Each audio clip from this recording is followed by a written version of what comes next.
হ্যাঁ বলো। ম্যাম, যখন এত খাবার খেতে পারেন না তাহলে আনেন কেন বাড়ির থেকে? আসলে আমি মাকে অনেকবার বলেছি যে আমি এত খাবার খেতে পারি না, কিন্তু মা তো মাই। মা কি বলে জানো? বলে তুমি খেতে পারো না তো কি হয়েছে, তোমাকে খেতেই হবে।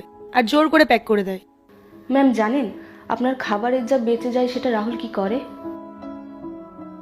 ম্যাডাম, আপনার খাওয়া হয়ে গেছে? তাহলে আমি প্লেটটা নিয়ে যাই। হ্যাঁ নিয়ে যাও।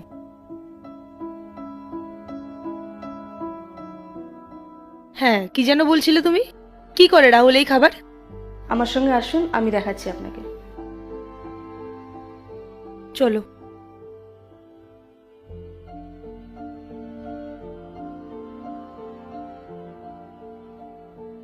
দেখুন ম্যাম। রাহুল, তুমি কি করছো? কিছু না ম্যাডাম, আপনি আমাকে বললেন না প্লেটটা রেখে দিতে, ওটাই করছিলাম। আমি তোমাকে বলেছিলাম আমার প্লেটটা সরিয়ে রাখতে। আমার বেঁচে যাওয়া খাবার তো খেতে বলিনি। তুমি বাড়ির থেকে খাবার আনো না? না ম্যাডাম, আমি বাড়ি থেকে কিছুই আনতে পারি না। কেন? তুমি তো বেতন পাও। হ্যাঁ ম্যাডাম, পাই। তাহলে আমার বেতনের বেশিরভাগ টাকাই আমি গ্রামে পাঠিয়ে দিই। তুমি পুরো 10,000 টাকাই গ্রামে পাঠিয়ে দাও?